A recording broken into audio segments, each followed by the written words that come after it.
dans cette partie des thèmes de l'application. Parce qu'il y a un thème qui vous est proposé par défaut. Bon. Souvent aussi, vous commencez from scratch en mettant votre propre fonction main, en exécutant, voilà.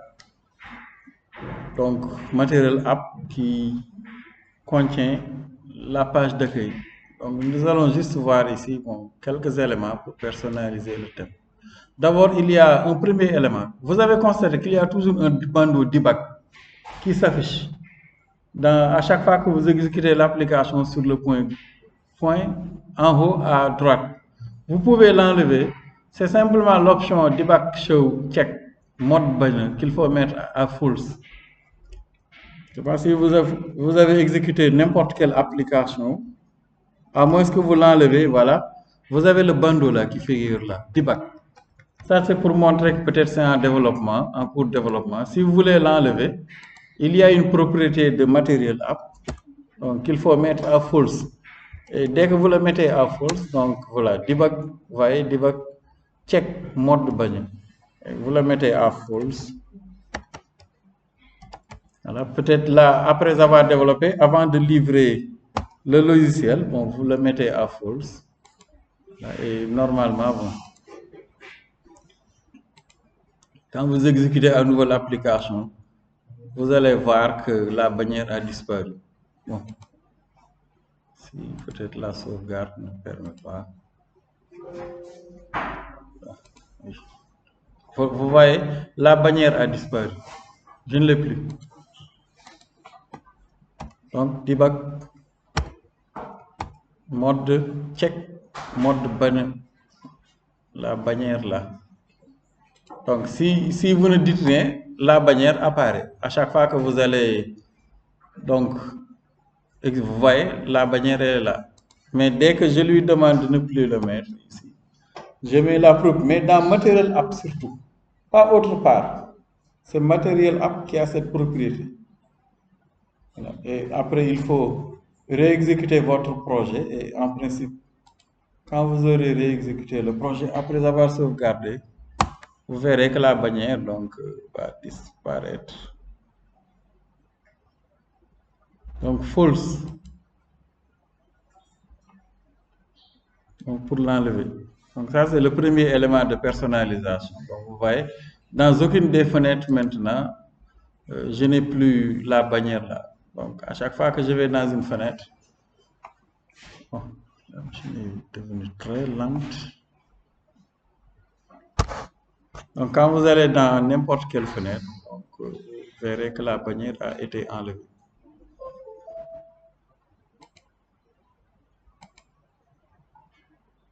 Voilà, donc vous voyez la bannière n'apparaît plus dans aucune des fenêtres.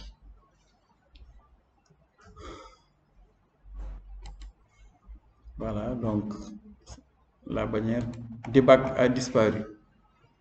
Autre élément de personnalisation, ce sont les couleurs que nous avons déjà utilisées. Donc, on peut mettre une couleur à n'importe quel élément qui s'affiche, ou bien une couleur de fond, couleur de texte, etc.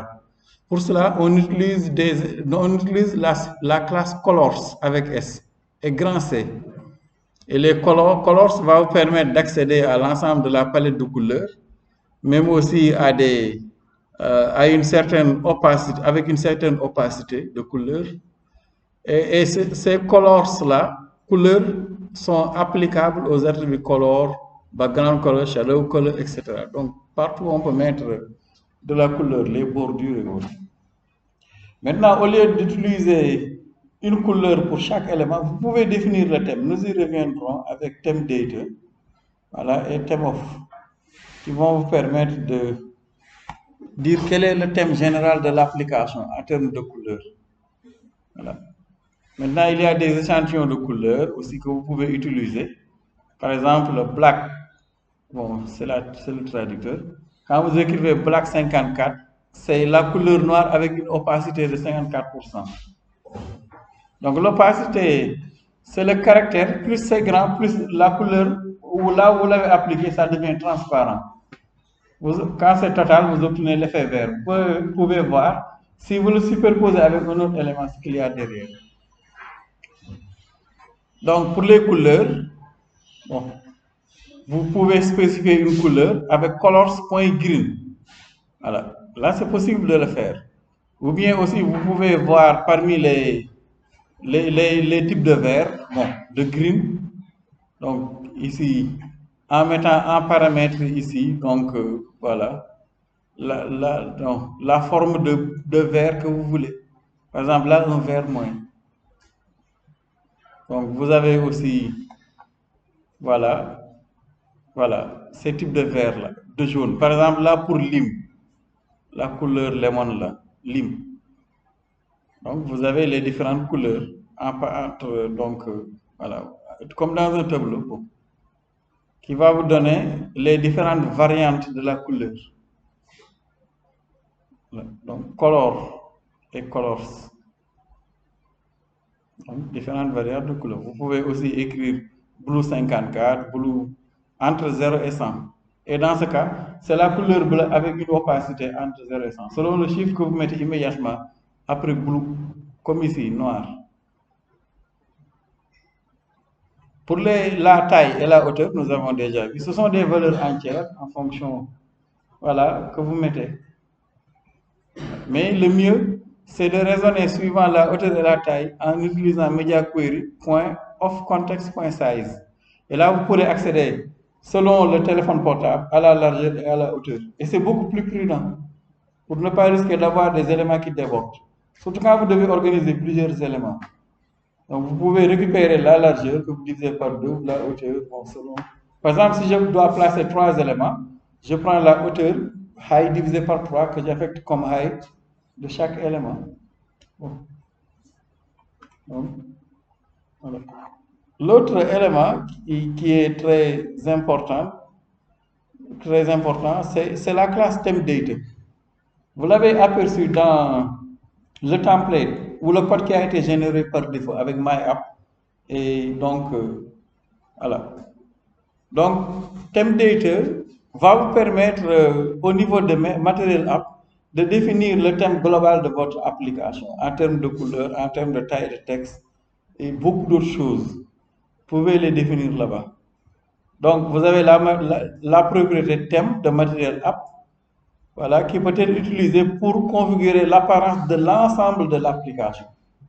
Pas seulement d'une fenêtre, parce que par exemple, tout à l'heure, j'avais combien? 5 fenêtres.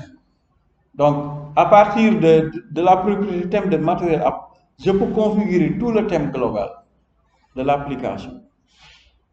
Donc, pour cela, donc, les widgets dont l'apparence doit s'aligner sur le thème global peuvent obtenir la configuration du thème avec thème off quand vous êtes dans un widget. Donc, nous verrons.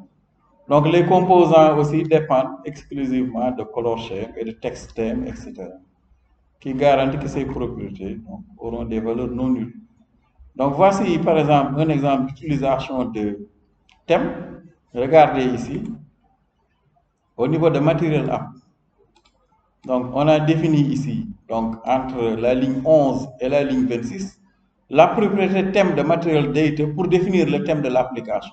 Par exemple, on a dit que l'on applique dans toute l'application la fonte famille Georgia qui sera utilisée. Bon, vous pouvez mettre une autre famille de fonte. Que, par exemple, on utilise comme brightness, cela veut dire quoi encore en français? Comme luminosité, je pense. Hein? Voilà, la luminosité noire. C'est pourquoi vous avez l'écran noir. Voilà. Que la couleur primaire, normalement c'est le bleu, que vous pouvez redéfinir ici, c'est light green. Que accent color, donc c'est deep orange. Voilà. Ensuite, ici vous avez une partie où l'on a défini donc les thèmes. Voilà, ici pour les boutons, pour les body text, etc. Voilà. Donc, vous pouvez voir aussi pour l'ensemble des autres éléments comment définir. Par exemple, là, on a dit que le textile des boutons, donc c'est toujours taille 72, donc en texte en gras, en italique, et comme couleur de fond le rouge. Et vous voyez, c'est appliqué partout. Même si vous avez 100 fenêtres, voilà, vous l'aurez. Donc, c'est pourquoi il faut, dès le départ, étudier ce que vous voulez comme charte graphique. Et à l'aide de la propriété thème, vous pouvez appliquer cette charte graphique. Donc, nous allons faire un exemple global pour l'application ici. Donc là, je vais me servir de la propriété thème. Et la propriété thème, donc, c'est une instance de thème data. Voilà. Et à partir de thème data, vous avez donc toutes ces propriétés-là, qui sont des propriétés que vous pouvez utiliser. Background color, pour la couleur de fond de toutes les fenêtres. Par exemple, je vais dire par exemple que je veux comme couleur de fond, quoi, colors. Voilà. Bon, peut-être si vous ne redéfinissez pas les couleurs. Mais les couleurs de fond, faites faire attention avec. Parce qu'il y a des couleurs de fond, quand vous le mettez, la lecture au niveau des écrans devient extrêmement difficile. Vous voyez, la fenêtre devient plus sombre, un peu plus sombre. Voilà, donc lim accent, bon, je vais exécuter en espérant qu'il va. Bon, c'est parce que je pense que j'avais personnalisé certaines choses ici. Donc, je vais continuer, ensuite nous verrons. Bon, j'ai défini. On va parcourir les fenêtres. Voilà, par exemple, button color. Bon.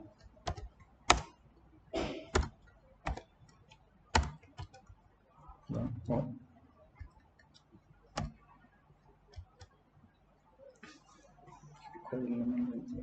Bon, je vais voir. Voilà, vous voyez, donc les couleurs deviennent. Donc, puisque j'ai dit que la couleur de fond des boutons c'est noir, donc voilà, voilà. Les couleurs, les boutons ont maintenant une couleur de fond qui est noire automatiquement. Voilà. Bon. On va choisir une couleur qui va avec peut-être le. Voilà. Bon, je pense que quand il faut réexécuter donc redéployer le projet. Que cela s'applique. Pas seulement CTRL S. Bon, le background color, je vais voir après. Pourquoi cela ne s'applique pas? Oui, background color. Donc, dans les propriétés. Bon, peut-être que je dois. Il n'y a pas de commentaire ici sur la couleur de fond. Ok. Peut-être avec thème data. Ok. Bon, je vais voir après. Donc, on continue. Donc, ici, on a aussi défini la luminosité. Vous pouvez redéfinir. Si vous allez dans toutes les fenêtres, normalement, c'est pas bon. Est-ce que dans quelle fenêtre il y a encore un bouton? Je pense au niveau de l'exemple 6. Vous voyez, le bouton aussi est devenu automatiquement jaune. Voilà. Ensuite, vous avez brightness. Donc ici, par exemple, pour avoir une luminosité, brightness, point dark, bright avec H. Brightness, oui, le T. Voilà, point là, vous avez plusieurs options, dark, pour que ça soit bien visible, noir. Voilà, donc je réexécute. Voilà, vous voyez, j'ai maintenant un thème noir. Donc, dans toutes les fenêtres, sauf là où j'ai appliqué localement peut-être voilà, des couleurs de fond. C'est parce que j'avais appliqué une couleur de fond aux autres là. Que vous ne voyez pas de. Voilà, par exemple ici, puisque je n'avais pas défini une couleur de fond au scaffold, vous voyez, c'est devenu noir. Donc, dans toutes les fenêtres, sauf là où j'ai redéfini donc la couleur du scaffold. Voilà. Donc, ici, c'est parce que j'avais affecté localement la couleur de fond du scaffold. Je suis sorti. Bon, je vais réexécuter. Donc, vous avez aussi la couleur. Attention. Vous pouvez aussi définir avec primary color, donc la couleur primaire, qui est utilisée, je pense, pour les app-bars. Donc, primary color. Donc, je vais commenter le dark là, c'est la couleur sombre. Il faut éviter les couleurs sombres. Bon, à moins que vous faites des applications pour les pompes funèbres. La couleur noire, elle est triste en termes de design. Bon, mais quand on le mélange peut-être avec la couleur blanche, ça va. Mais il faut chercher des couleurs chaudes. Plus la couleur, il y a des couleurs chaudes. C'est le rouge, jaune, etc. Mais il y a des couleurs qui sont tristes. C'est des couleurs qui sont associées à la tristesse. Il faut éviter.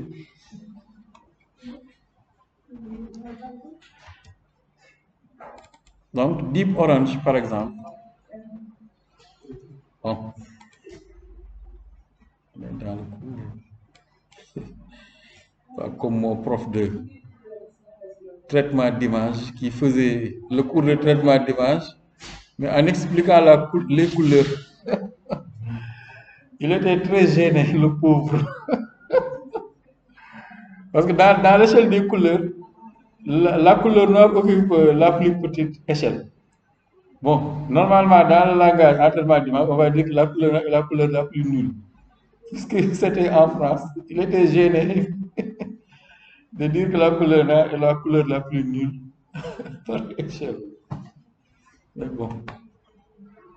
Donc voilà pour les thèmes. Donc je vais enlever les thèmes là que j'avais définis dans les fenêtres pour la barre et autres. Comme cela, vous verrez comment cela s'applique. Parce que sinon, je pense ici, oui, j'avais défini un background color, je vais le commenter. Comme ça, je vais appliquer un thème local. Voilà, donc c'est la seule couleur que j'avais définie. Bon, le scaffold, je n'ai pas appliqué de couleur, je pense. Voilà, je n'ai pas appliqué de couleur. Exemple 1.dart. Voilà, ici j'avais appliqué une couleur au scaffold, je vais le commenter. Comme ça, je vais définir un thème général pour mon application. Donc la barre aussi, je commente. Voilà, comme ça, il n'y a plus de thème local. De ce fait, je vais pouvoir appliquer un thème général pour mon application. Donc là aussi, je commente. Donc pour le scaffold, bon, la barre, est-ce que j'avais, ah oui, il y avait une couleur puisque j'avais copié le code.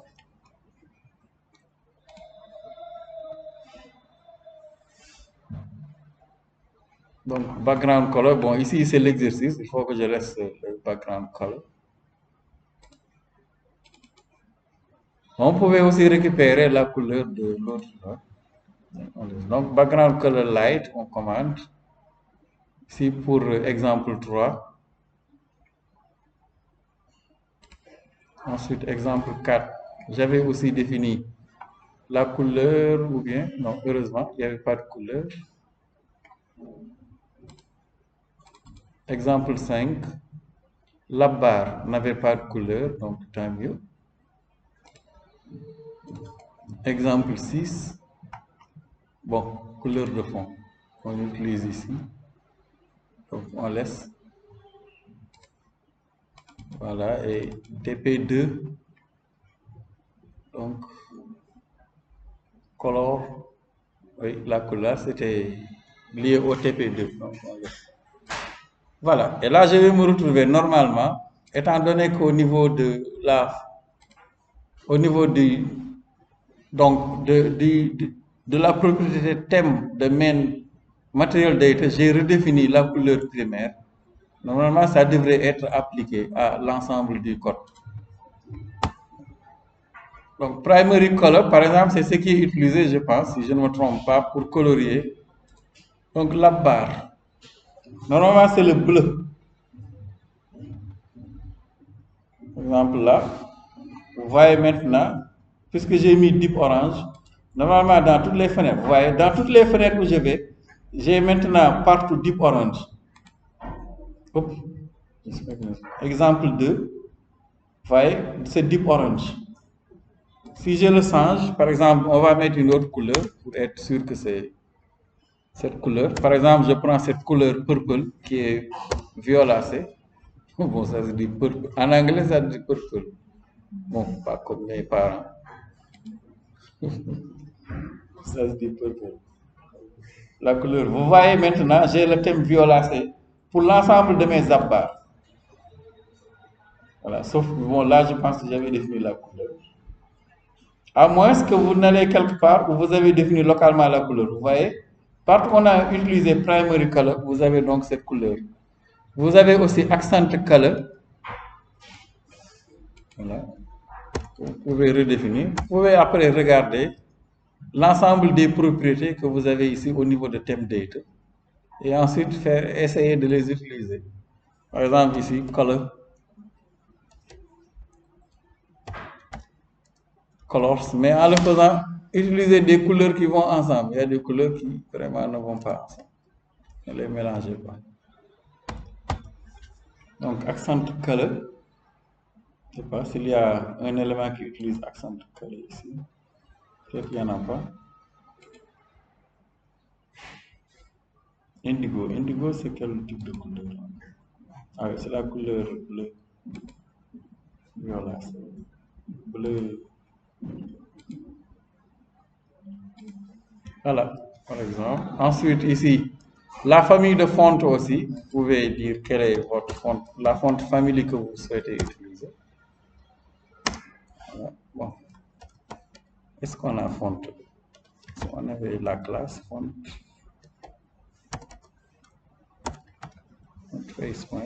Donc, il faut mettre un nom de famille de fonte que vous souhaitez utiliser. Qu'est-ce que j'ai mis ici? Par exemple, Georgia. Voilà. Et une famille de rôle. Pourquoi je mets toujours point? Quel est le problème? Oui, il m'a encore importé dart.html. Voilà, donc pour la famille de fonte Georgia. Voilà. Donc si vous l'exécutez normalement, bon, vous allez voir que la fonte a changé. Seulement, bon, peut-être donc c'est l'affichage, voilà. Donc vous voyez, la famille de fonte a changé. Vous pouvez mettre une famille de fonte qui... Voilà, par exemple, pour les familles de fonte, sélectionnez et regardez ici, dans PowerPoint ou d'autres, et normalement, vous verrez les familles de fonte. Alors, on va prendre une famille de fonte que l'on va vraiment remarquer. Par exemple, cette famille-là. Bon, je copie le nom. Et je vais mettre la famille de fonte là. Gabriola, je ne sais pas c'est quel type de famille de fonte. Il ne l'a pas appliqué. Donc, il faut exécuter. Je ne sais pas s'il va maintenant reconnaître cette famille. Ah, il l'a utilisé. Ou bien, même s'il ne l'utilise pas, je ne sais pas qu'est-ce qu'il a écrit comme ça. Est-ce que ça ressemble à la famille qu'on a là? Etc. Donc, vous pouvez faire des tests.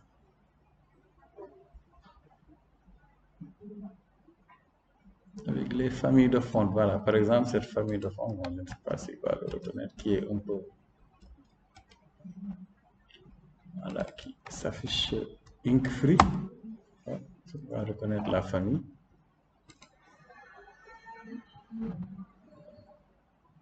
Peut-être il faut se référer à la documentation pour voir quelles sont les familles de fonte reconnues. Donc, fonte family. Peut-être qu'il y a des familles de fonte de base. Je n'ai pas vérifié la liste. Qu'il doit reconnaître. Peut-être que ce sont les fontes qui sont couramment répandues, comme Arial, peut-être. Et les familles qui sont connues. Ah, voilà. On dirait que quand je tape... Là, oui. Là j'ai les familles de fonte, oui. Il faut... Bon, vous avez les familles de fonte.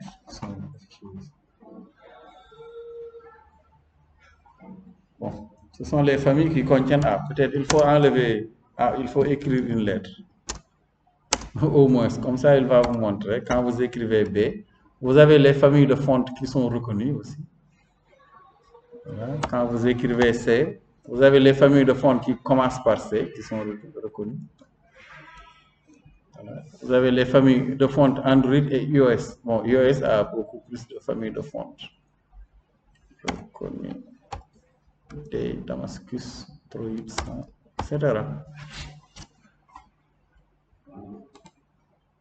Vous choisissez, vous pourrez utiliser la famille de fontes qui correspond à ce que vous souhaitez appliquer pour votre application.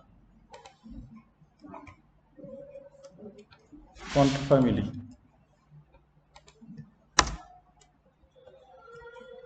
Voilà, dans l'exemple aussi, donc ici on a redéfini les thèmes pour les styles, pour les boutons, bon, là pour body text.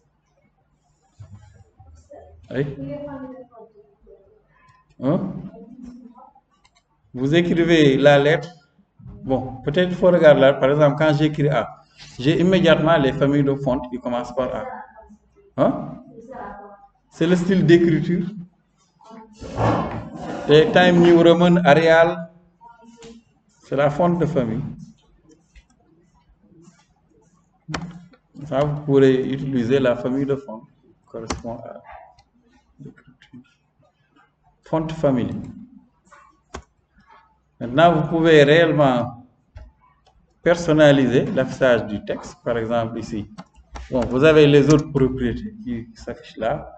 Banner thème, abbar thème pour personnaliser le thème de l'abbar.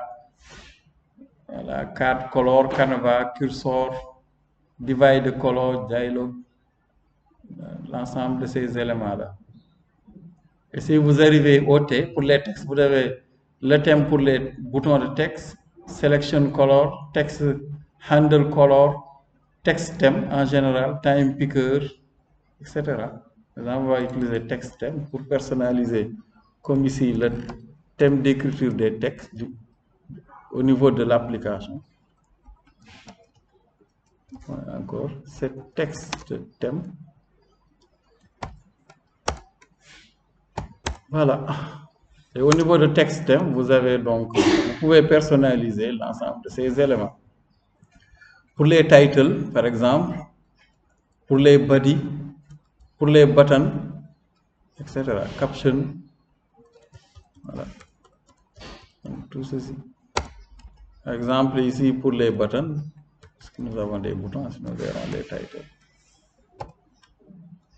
Voilà. Donc, ici, au niveau de l'exemple, on a simplement redéfini ici le style du texte pour les boutons, text style. Et avec text style, vous pouvez dire quelle est la taille de l'écriture que vous souhaitez utiliser. Par exemple, on va dire 50, même si c'est très grand. Voilà. Et normalement, si on exécute, s'il l'applique, la taille, voilà, la taille d'écriture des boutons, vous voyez, change dans toute l'application. Bon. Par exemple, je pense qu'il y a des boutons. Par exemple, voilà, vous voyez,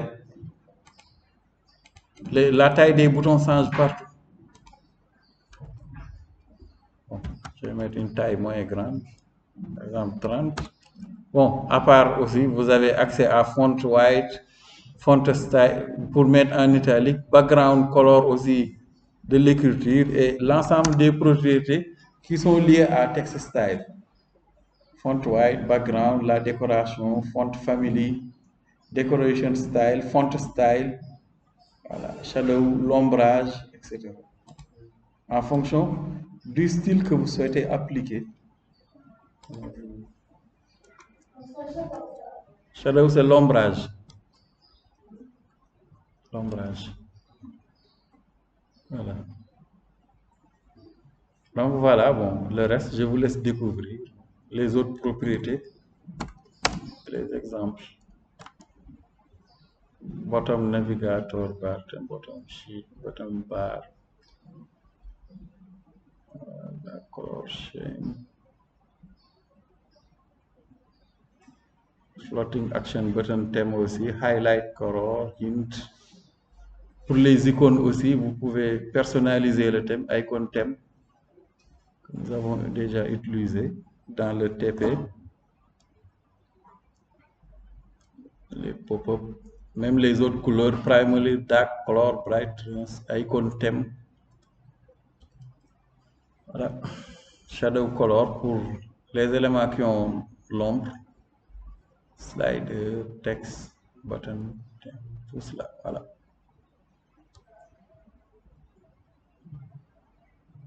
Vous pouvez les essayer pour voir. Cela permet de définir le thème global au niveau de l'application et qui sera appliqué à l'ensemble, par exemple, ici des boutons. Pour leur texte, vous pouvez aussi redéfinir la couleur du texte pour l'ensemble des éléments qui représentent des boutons au niveau de votre application. Par exemple, colors.green. Voilà, et normalement, le texte de tous les boutons aura une taille de 30 et une couleur verte d'écriture s'il l'applique. Bon, à moins que vous ne redéfinissez la couleur quelque part. Il faut vérifier dans le code.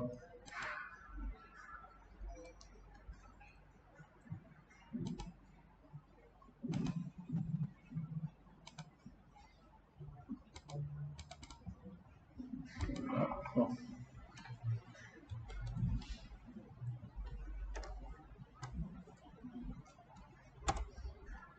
Si je ne mets pas grand color.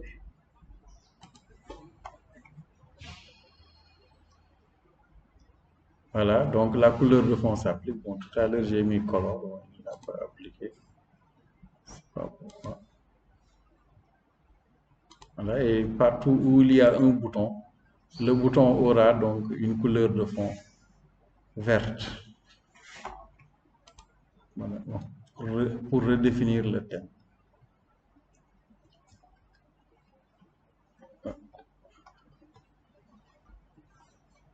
Donc, autre aussi option que l'on peut faire dans la personnalisation.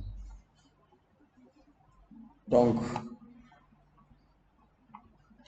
dans la personnalisation du thème de l'application, lorsque vous utilisez Material App, voilà, c'est de redéfinir la présentation de l'écran. Des fois, on a besoin de présenter l'écran en portrait.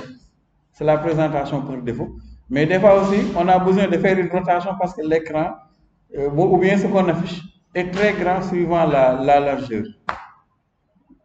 Et dans ce cas, vous avez la méthode Set Preferred Orientation que vous pouvez utiliser qui va vous permettre de faire une rotation en paysage ou bien en portrait, selon que l'on applique sur un bouton ou bien par défaut dès le départ. Donc, Device Orientation, donc c'est la classe, donc l'argument Device Orientation va vous permettre d'accéder à une liste donc de préférences. Par exemple ici, on utilise system.chrome.set preferred orientation.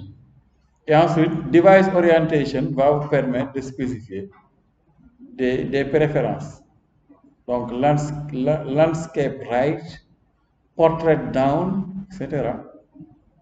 Donc, vous pouvez utiliser les combinaisons. Par exemple, ici, lorsqu'on utilise portrait up, vous voyez donc l'entête de la fenêtre est ici en haut. Bon, si vous mettez portrait down, je pense que si on le commande, on commande up et down, on va essayer. Vous allez voir que l'orientation change. Donc la fenêtre peut être complètement inversée. Et vous avez aussi les options landscape right pour mettre donc pour une rotation qui va vous permettre d'afficher donc la tête de la fenêtre à droite, right à gauche et left à droite. Voilà, donc pour l'orientation. Donc vous pouvez utiliser donc, dans n'importe quelle fenêtre. Par exemple,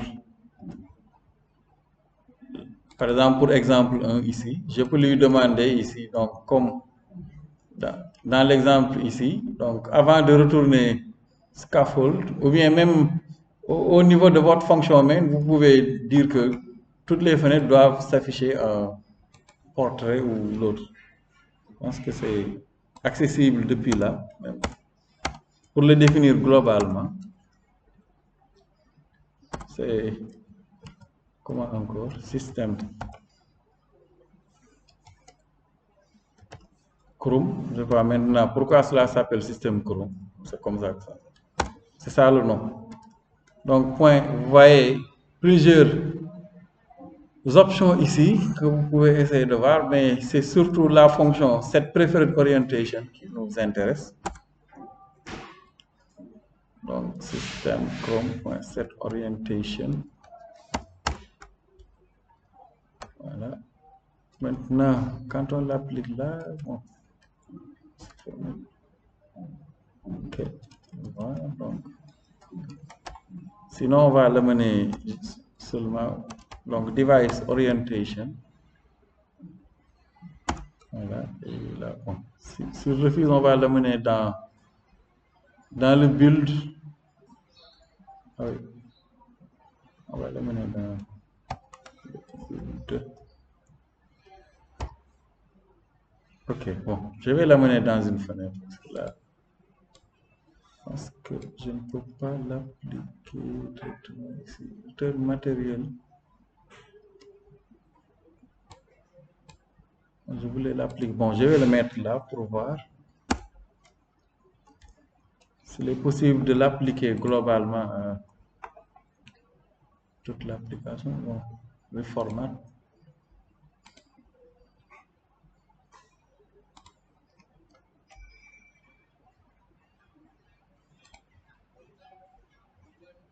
Device orientation, landscape left. Bon, sinon, je vais l'amener dans une fenêtre pour constater la rotation, peut-être avant de revenir. Par exemple, dans exemple 2, 1. Donc, avant de retourner le scaffold. Système Chrome.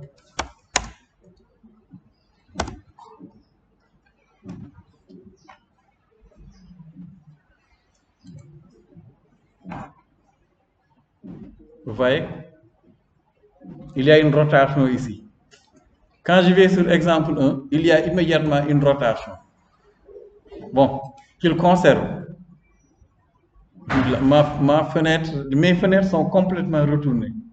Je voulais l'appliquer globalement. Je vais voir après comment l'appliquer. Vous voyez, maintenant, la tête est située là-bas. Maintenant, si je dis portrait down, normalement, la tête de la fenêtre va être inversée en principe suivant, comment dirais-je, voilà, vous voyez, complètement retournée. Donc voilà, par exemple, landscape left, et dans ce cas, donc l'affichage va aussi changer, vous voyez. Si je choisis landscape right, voilà, là, normalement, une inversion encore, vous voyez. Bon, vous pouvez aussi le faire de manière par programmation, aussi en cliquant, en mettant un bouton sur lequel, quand on clique, on change aléatoirement l'orientation. Et ça, on le fait comme ce matin. Vous définissez un tableau avec les différentes orientations et vous dites à chaque fois que je clique sur un bouton, je prends au hasard donc un élément dans le tableau. Voilà, pour l'orientation. Cela peut se faire aussi par programmation. Donc, device orientation et ensuite, avec landscape, vous dites quelle orientation vous voulez, ou bien portrait. Landscape, c'est un paysage et portrait, c'est l'affichage normal.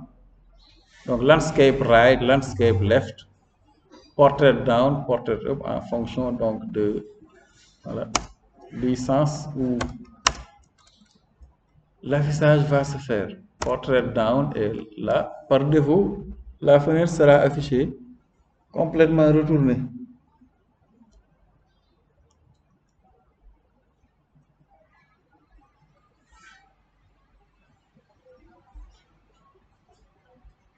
Donc, voilà, une inversion. Et malheureusement, l'inversion est appliquée partout.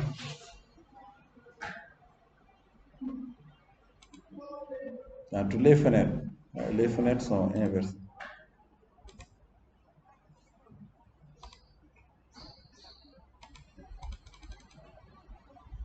Bon.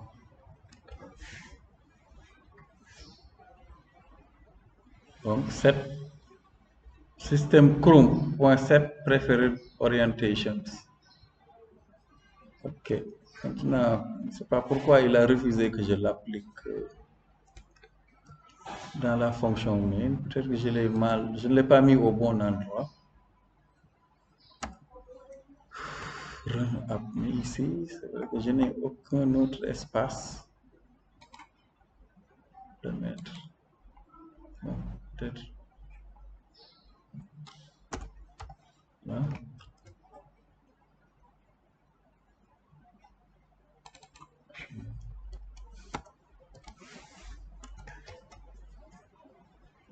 Mais cela ne s'applique pas. Il faut voir peut-être un autre endroit où l'appliquer. Landscape left. Avant matériel. Mais on ne peut pas le mettre dans Run. Je pense qu'il faut peut-être le mettre dans chaque fenêtre. Vous dites quelle est l'orientation de la fenêtre. Par exemple, on peut le redéfinir pour les autres fenêtres et pour le menu. Donc, imposer que l'on ait donc l'orientation en portrait ou paysage.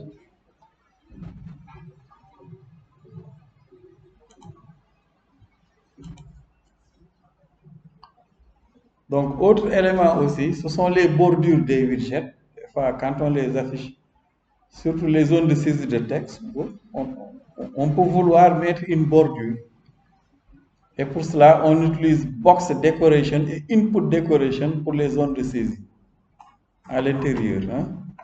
Donc, vous pouvez donner une bordure à un conteneur, un champ de texte d'entrée à l'intérieur, donc avec les classes box decoration et input decoration.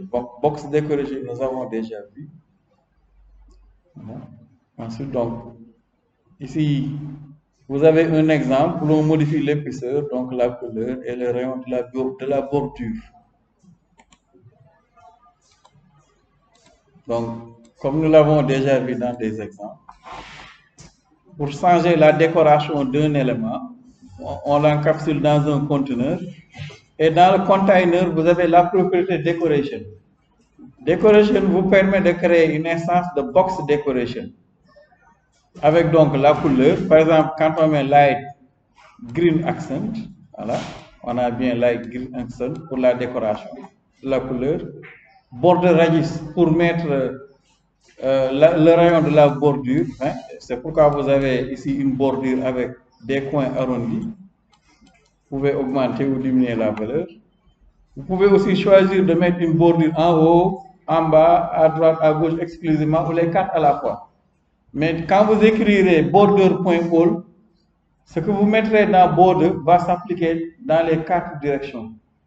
Par exemple, en haut, en bas, à gauche, à droite, on applique une bordure dont la taille est de 11 et la couleur noire.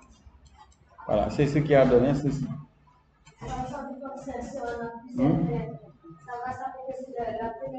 Oui, là où vous l'avez appliqué. Oui. Par exemple, là, on l'a appliqué uniquement à la colonne. Bon, à la colonne, oui, parce que la colonne là n'a qu'un seul fils. Children ici, mais avec un seul conteneur qui s'est affiché là. Border radius. Ensuite, vous avez une autre propriété, border side, qui peut être utilisée pour donner une bordure à des frontières sélectionnées, des côtés sélectionnés. Border side. Donc, par exemple, ici, on utilise border side pour uniquement mettre une bordure au bottom, c'est en bas, hein, left à droite, à gauche plutôt. C'est ce que vous avez ici. Border side. Pour mettre une bordure à un côté donné, en haut, en bas, à gauche, à droite. Mais le plus simple, si vous voulez mettre une bordure globale, utilisez simplement comme dans le premier exemple, donc border.all. Bon, là, vous avez un divider. Le divider, c'est l'espace, c'est le trait rouge là que vous avez entre les deux éléments. Donc, qui peut aussi être transparent selon la couleur que vous avez mis ici. Donc, height 50, thickness 50, 5, la hauteur. Un autre exemple avec une zone de saisie de texte ici. Donc, première zone de saisie de texte que nous voyons. Les zones de saisie de texte, nous étudierons ce widget-là. On les insère avec text field. Bon, c'est l'un des mains, mais il y a d'autres éléments qui permettent de saisir du texte. Par exemple, la zone de saisie de texte ici, on l'a décorée, vous voyez ici. Donc, il y a un trait jaune en bas ici pour la zone de saisie. Et là, on l'a inséré simplement avec border side, avec la couleur jaune, yellow. Donc, taille 2. Donc, enable border pour activer la bordure. Et la bordure est de type underline input border, qui met un trait en bas. Voilà. Donc, pas de bordure quand l'élément a le focus. Donc, dans ce cas, on met focus border, input border point none. Quand l'élément est désactivé aussi, pour ne pas mettre un rectangle autour, donc on met input border none à disable border. Et vous avez le hint text, nous le reverrons, qui permet de mettre un texte qui disparaît quand vous cliquez sur l'élément. Comme le placeholder que vous avez vu en HTML5. Voilà, donc input decoration.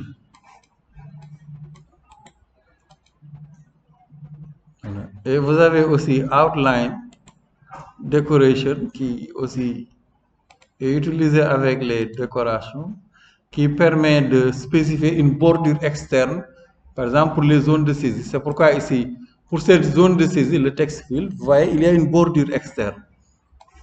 Et pour le spécifier, donc, on utilise outline border au niveau de decoration. Donc, vous utilisez enable border pour autoriser à mettre une bordure à l'élément au niveau de decoration, input decoration. Et outline input border, vous mettez donc border side et border radius, qui va permettre d'avoir cette bordure verte, color.green. Et là, la taille de la bordure 2. Oui. Dans child. Cela dépend de la configuration. C'est parce qu'ici, on a un conteneur. Nous l'avons vu dans les chapitres passés. Un conteneur n'a comme fils qu'un seul child, un seul fils. Mais s'il s'agissait d'une colonne, ici, vous avez children, ça dépend de l'élément. Tout ça, nous les avons étudiés dans les chapitres passés. Une colonne, column ou bien un row ont des children, des éléments. Mais le conteneur, container, n'a qu'un seul fils. Voilà. Mais pour faire une décoration, vous avez besoin d'encapsuler l'élément dans un container. Le container n'a qu'un seul fils, child. Il ne contient qu'un seul élément. Quand vous utilisez column, row, là, vous avez children, plusieurs éléments. Par exemple, ici, c'est pourquoi on a un conteneur, un divider, un conteneur, un autre divider, etc. Jusqu'aux derniers éléments qui sont insérés ici. Oui. Pour oui.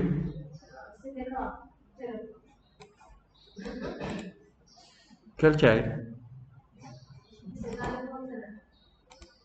On a défini un conteneur pour chaque élément. C'est ce qui a permis de décorer les éléments. Ici, regarde, il y a un premier conteneur, un deuxième container, un troisième container, quatrième container.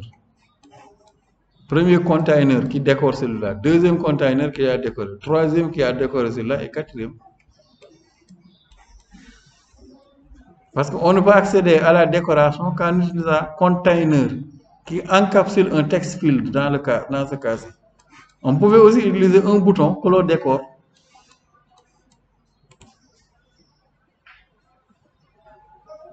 Donc enfin, donc les marges que nous avons déjà vues et padding, vous pouvez mettre des marges internes et une marge externe. Donc le padding, c'est l'espace interne entre les éléments et la bordure. Hein? Tandis que la margin, c'est l'espace externe entre les éléments. Marginless, comme quand vous avez une page HTML, vous avez les bordures gauche et droite avec marginless, left, margin right. Mais à l'intérieur même, vous pouvez définir un padding qui est l'espace interne. Par exemple, ici, le padding, c'est l'espace entre le widget, la premier widget, et les bordures de son conteneur. Donc, que vous avez aussi déjà vu mais à maintes reprises en HTML. Et ces propriétés, on les applique donc sur les 4 directions, left, right, top, bottom.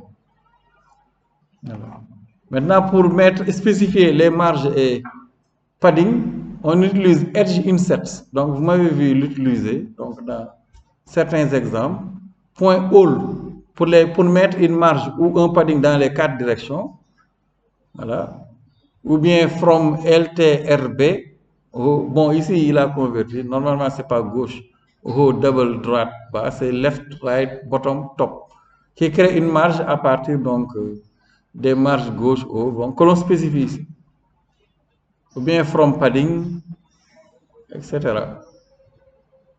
Donc, pour mettre des marges. Mais en général, bon, on met une marge dans les 4 directions. Et néanmoins, vous pouvez appliquer des marges en mettant 0, bon, éventuellement. Donc ici, par exemple, vous avez edge insert.all qui va mettre une marge dans les 4 directions de taille 8. Voilà. Marge de 8 pixels sur tous les côtés. Vous pouvez aussi appliquer une marge de 8 pixels suivant la verticale, c'est-à-dire donc en haut et en bas.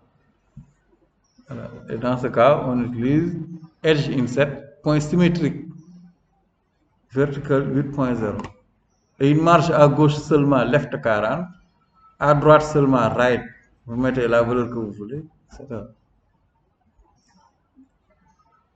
Donc ce sont, si vous regardez le constructeur ou les méthodes, bon, le constructeur, voilà, ici, symétrique, c'est un constructeur avec des paramètres optionnels, donc vertical et horizontal.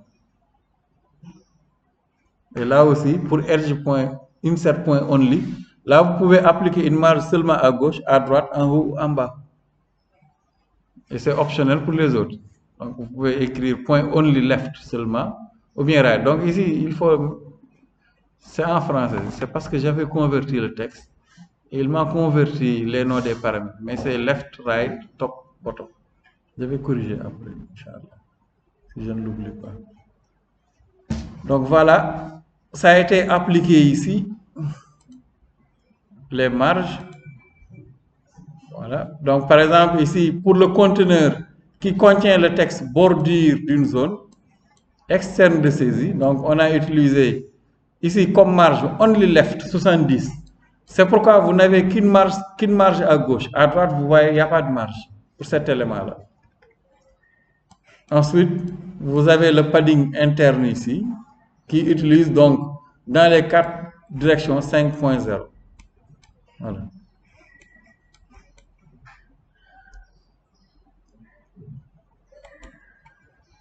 Voilà. OK. Enfin, nous allons voir maintenant comment changer l'icône de l'application, mais aussi le texte qui s'affiche comme titre. Normalement, vous avez vu ici, quand vous déployez l'application, il utilise comme titre le nom de l'application. C'est pourquoi, par exemple, moi, j'avais exemple MyRT. Vous regardez quel est le nom de votre projet, c'est ce qu'il vous a mis. MyApp, bon, ça dépend du nom que vous avez donné au niveau de votre projet. Oui, on peut le changer, c'est ce que nous allons voir ici. Donc, il est possible de changer le nom du projet, mais cela se fait dans les projets natifs. Quand vous travaillez avec Android, bon, c'est pourquoi je vous montre ici que comment est-ce qu'on modifie l'image et le titre au niveau quand vous déployez sur Android. Là, il faut aller dans le fichier android.manifest.xml. C'est le fichier de configuration des applications Android. Là, il faut l'ouvrir et normalement, vous avez l'étiquette label ici. Et c'est ça qui va vous permettre de modifier le titre de l'application. Par exemple, Donc, je reviens au niveau de mon projet.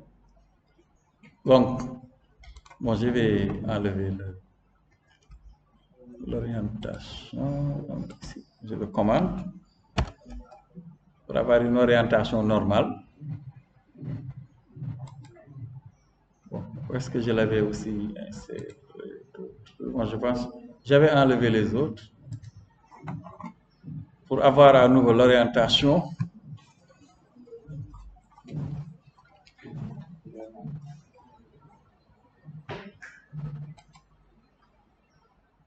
Bon, peut-être que je l'avais appliqué ou encore. Là, je suis dans accueil. Hein? Donc, il faut que je retourne dans accueil et que j'enlève. Pourquoi il ne change pas?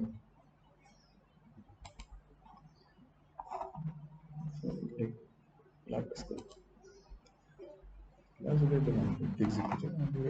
On n'a rien exécuté.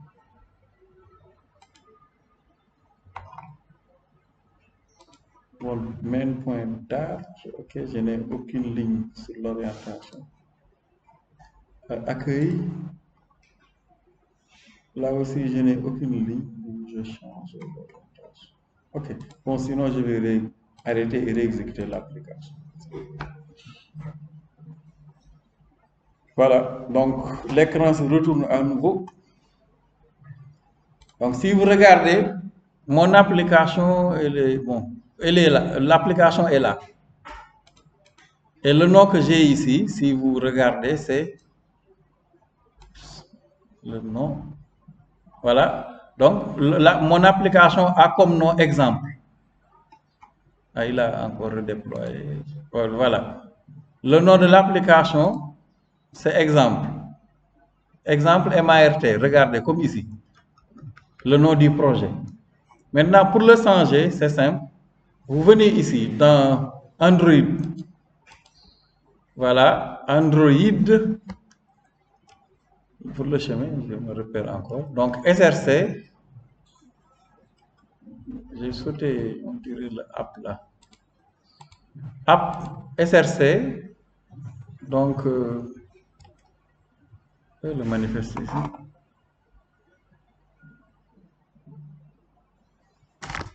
Android. Bon, il y en a un dans main, voilà. Donc, il y avait app avant. Bon, j'ai pas écrit app. C'est app SRC main. Android app. J'ai sauté le app ici.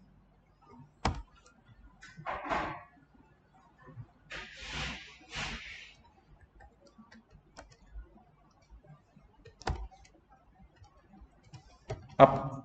Voilà. Je l'avais sauté. Voilà. Quand vous venez là, vous avez le fichier de configuration de l'application Android qui sera généré. Et regardez, il y a un élément ici qui se nomme label. C'est ça qui va vous permettre de changer le nom de l'application. Par exemple, je peux mettre OSAL, ou vous mettez une chaîne de caractères. Bon. Il est en train d'exécuter encore. Bon. Exécute Gradle.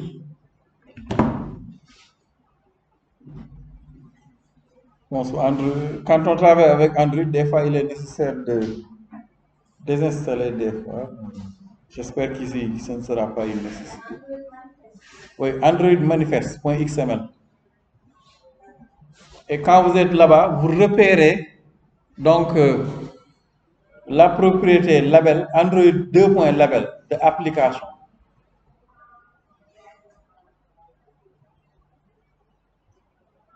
Et faites attention, ne faites pas trop de modifications là, parce que sinon, si vous mettez une erreur là-bas, le déploiement risque de ne plus fonctionner. Voilà, donc par exemple, ici, je vais changer l'application, on va mettre un nom significatif. Par exemple, au lieu de exemple MART, on met par exemple. Hein? Oui. MART 2020. Et là, vous sauvegardez. CTRL S, bon, il peut vous souligner des erreurs, bon, n'en faites pas. Ne vous en faites pas. Là, pour le label. Donc, je ferme. Ensuite, je vais réexécuter. Bon, normalement, si tout se passe bien, vous devriez voir votre... donc, le nom devra changer. Bon, des fois, non.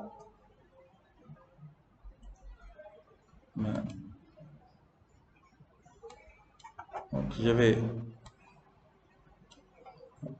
juste pour voir.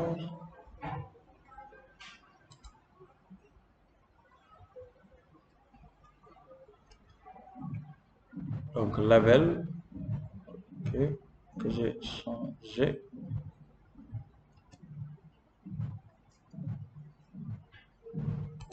Je vais arrêter l'exécution, réexécuter pour voir. Je pense que c'est la seule chose que j'ai fait ici. Je vérifie juste. Vérifiez si le nom de l'application a changé. N'oubliez pas de faire CTRL. Modifier.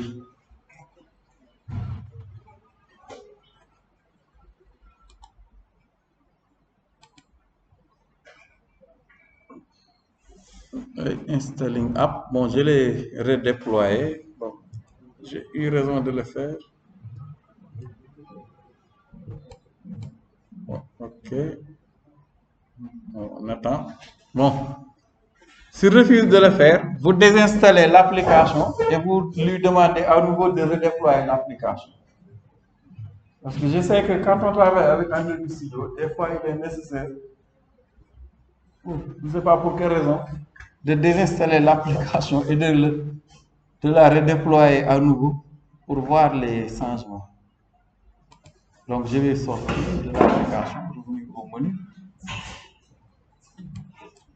et voir ce qu'il y a le changement que je lui ai demandé de faire. Voilà, vous voyez, ça a changé. Donc heureusement. Donc ici, regardez, le nom de l'application a changé. Maintenant, c'est MART2. Oh là là. Vous voyez maintenant, j'ai le nom MART2. Voilà, ça se change simplement. Pour ne pas garder les noms comme il m'avait changé. Donc, si besoin est, arrêtez l'exécution et redéployer à nouveau l'application. Bon, des fois, si ça refuse très clairement, désinstaller l'application installée dans le téléphone et de redéployer, normalement, le nom sera changé. Maintenant, nous allons maintenant voir comment changer l'icône de l'application. Pour cela, il faut avoir une connexion Internet. Donc, on a besoin de générer l'icône, bon, ce qui n'est pas souvent commode à faire à la main. Donc, pour changer l'icône, vous pouvez créer votre propre icône qui doit être de taille 1024 sur 1024 pixels. Le plus simple, pour ne pas se casser la tête à aller construire, c'est que vous créez votre image et vous allez sur ce site, créer l'image de l'icône. Et là, il va vous demander d'uploader l'icône et il va vous construire tout le nécessaire. Donc, vous regardez, normalement, je l'ai mis dans le support. Vous allez au niveau de appicon.co. Là, c'est vraiment beaucoup plus simple. Sinon aussi, vous utilisez Photoshop ou votre logiciel de traitement d'image et vous vous débrouillez avec. Donc, on va venir là. Comme cela, je vais prendre une photo que je vais utiliser comme icône. Mais il doit, parce que sous Android, quand on travaille, même il faut vous générer les images aussi pour iOS, il faut des images de différents formats. Donc, je colle l'adresse HTTP que j'ai copié tantôt.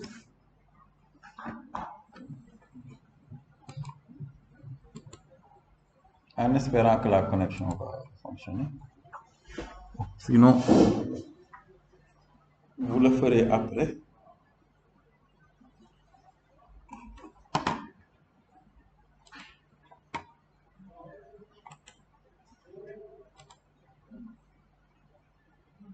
Donc, il faut accéder à ce site-là.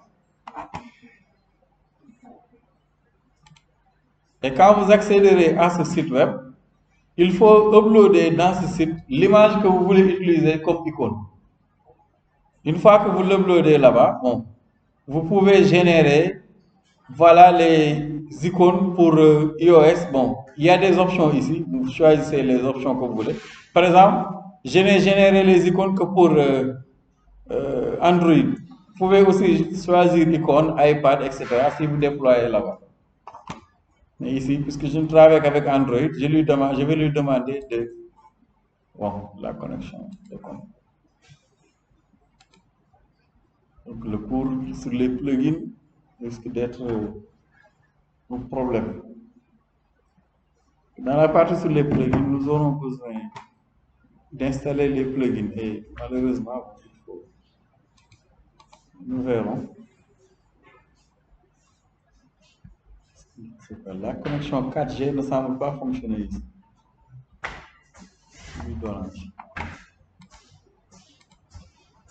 Pourquoi ma connexion ne fonctionne plus?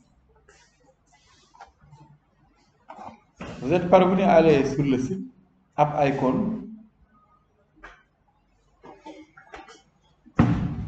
Donc, allez sur App Icon.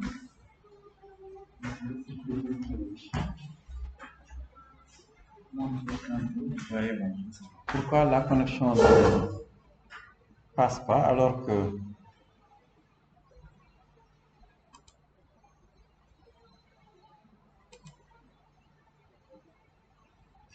ça c'est vraiment orange quoi.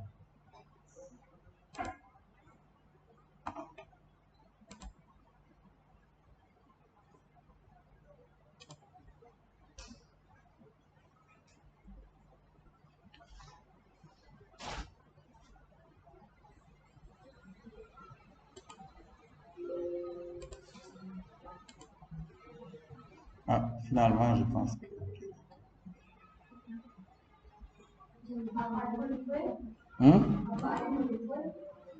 App? Oui, .co.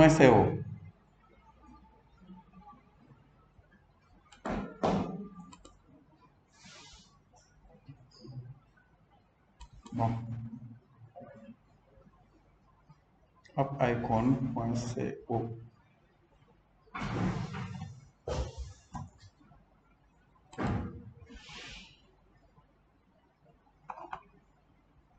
Voilà, donc c'est le site là.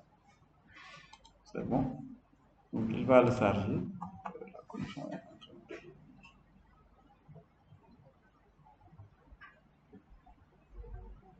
Ensuite, il faut aller repérer l'image que vous voulez utiliser comme icône. C'est cette image-là qu'on va simplement uploader ici. Et ensuite, il va pouvoir nous générer les images que nous allons à nouveau amener dans le projet natif pour changer l'aspect de voilà, pour changer donc l'aspect de l'icône de notre application. Voilà. Donc vous faites un glisser-déposer de l'image ici comme indiqué.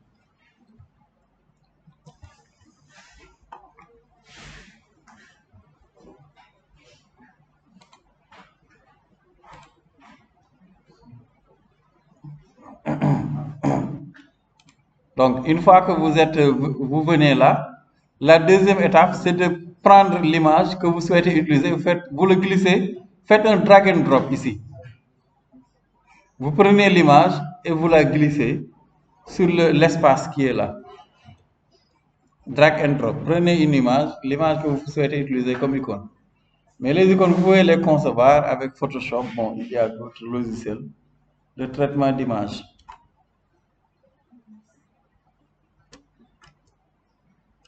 Bon, je pense que la connexion vraiment ne fonctionne pas du tout. Oui? Oui?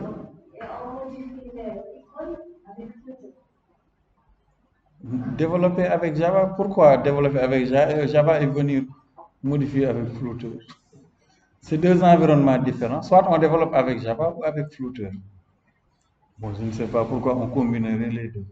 Mais vous pouvez faire du développement Android et modifier l'icône là-bas, le texte. En fait, là, c'est une partie que flouteur a généré. Simplement, on s'y rend pour modifier le titre et l'icône. Mais là, le code qui est là, vous n'y touchez pas. C'est le code qui est généré automatiquement. Donc, faites un glisser-déposer de l'image que vous souhaitez utiliser. Par exemple, j'avais fait un glisser-déposer de cette image. Après, bon, puisqu'ici, nous n'avons pas besoin des images qui seront générées pour iPhone, iPad, etc. Vous pouvez les désactiver. Ce sont des boutons on-off. Et vous ne laissez activer que Android. Et après, il faut cliquer sur le bouton Generate. Après, il va vous générer donc un fichier zip que vous allez télécharger, ensuite le dézipper. Une fois que vous l'avez dézippé, vous avez un dossier, vous entrez dedans, vous aurez un dossier Android. Voilà. Et donc, ce qu'il faut faire, c'est regarder ici. Dans le dossier Android, vous avez 2, 4, 5 dossiers. Il faut à nouveau que l'on retourne dans le dossier Android. Dans REST, vous avez MIPMAP. C'est le dossier qui contient, qui doit contenir l'icône de l'application. Et là, on fait simplement un glisser-déposer des 5 répertoires dans le dossier REST. Et là, normalement, il va écraser, dans le dossier REST au lieu de MIPMAP, il va écraser tous les dossiers qui sont là. Donc, vous avez MIPMAP, bon, qui va écraser les dossiers MIPMAP. Et une fois qu'il a tout écrasé, quand vous réexécutez, l'icône de l'application changera. Vous n'aurez plus le F, mais l'image que vous avez choisie. Bon, malheureusement, la connexion ne fonctionne pas, mais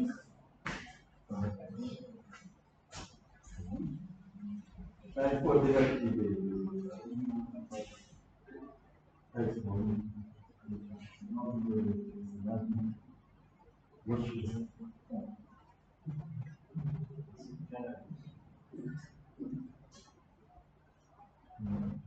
C'est bon, il faut désactiver.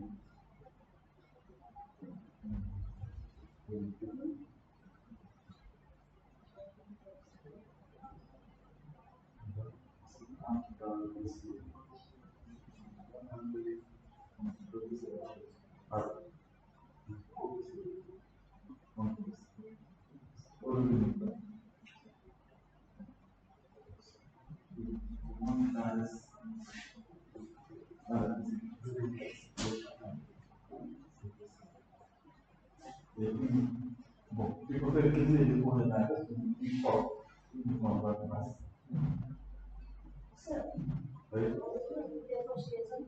Oui, mais on va dire que sauf Android.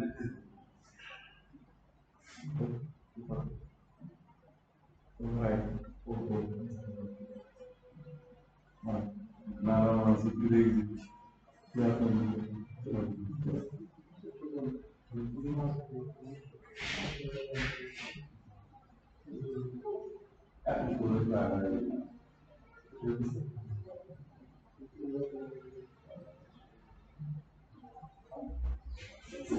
C'est lié à l'image. Peut-être l'image est transparente. Et quand c'est posé sur le fond noir, on sait plus l'exécuter, tu vas voir ce niveau. Oui, générer.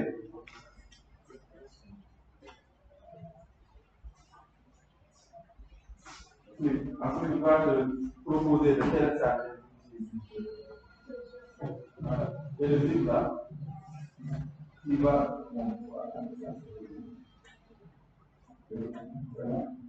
Voilà. Il faut aller dans le répertoire. Là où ça se. Juste la pointe de la tâche.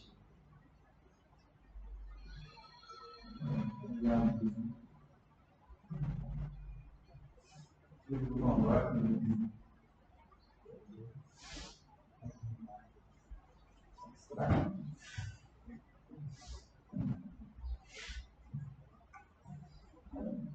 Il faut aller dans le dossier Android.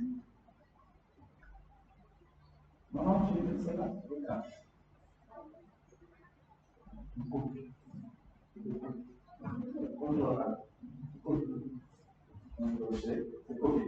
Maintenant, il faut aller dans le dossier.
Allô? Après, donc si la fenêtre s'affiche, il faut aller dans le dossier image et là vous prenez une image que vous glissez déposer et qui va vous servir donc comme par exemple cette image. Bon, si la connexion fonctionne toujours, c'est le souci que l'on a.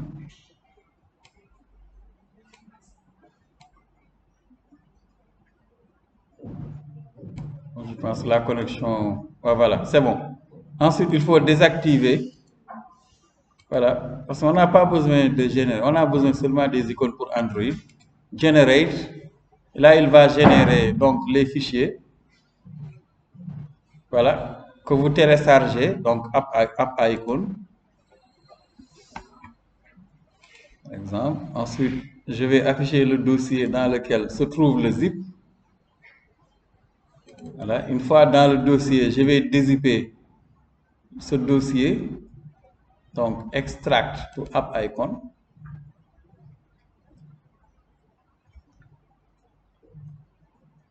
Voilà. Pourquoi il me demande un mot de passe? Ah, ok, c'est bon. Donc là, j'ai les images. J'entre dans le dossier Android. Je vais copier parce que ici, regarde, pourquoi on les écrase? Si vous venez ici dans RES, vous avez l'icône qui est utilisée, le F là. Vous pouvez les ouvrir. C'est pour écraser avec les différentes dimensions MDPI, haute densité je ne sais pas comment ça. Je pense que c'est high density pixel, middle density pixel, etc. Voilà. C'est pour écraser l'image de l'icône par défaut avec ses différentes tailles. Voilà. C'est pourquoi je vais copier. Vous voyez, ce sont des répertoires qui ont les mêmes noms. Pour ne pas les copier et les coller, écraser un à un, on copie l'ensemble, copier. Ensuite, vous venez dans RS, c'est dans App, SRC, Main. Vous faites clic bouton droit. Voilà, et paste pour écraser tous ces fichiers-là. Donc là, refactor. Ensuite, override for all, pour tout écraser. Voilà. Une fois qu'il a tout écrasé, là c'est bon. Vous pouvez même regarder à l'intérieur pour voir, voilà, vous avez l'icône, la nouvelle icône avec différents formats, etc. Maintenant, pour changer l'icône, le F là, vous réexécutez l'application. Et vous pouvez fermer ce dossier pour ne pas faire de suppression ou accidentellement faire des modifications que vous ne devez pas faire. Voilà, donc vous réexécutez. Si nécessaire, vous arrêtez, voilà, la synchronisation et vous réexécutez. Parce que des fois, bon, sinon je vais arrêter l'exécution qui était en cours et lui demander de réexécuter l'application. Comme pour le nom de l'icône tout à l'heure. Des fois, bon.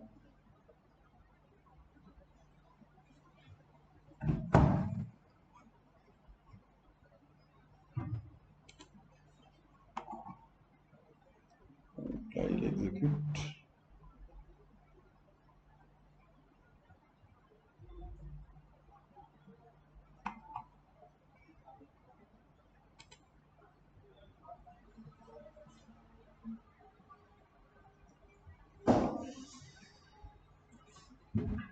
Voilà, donc il m'a rechargé l'application. Bon, il est en train de le recharger.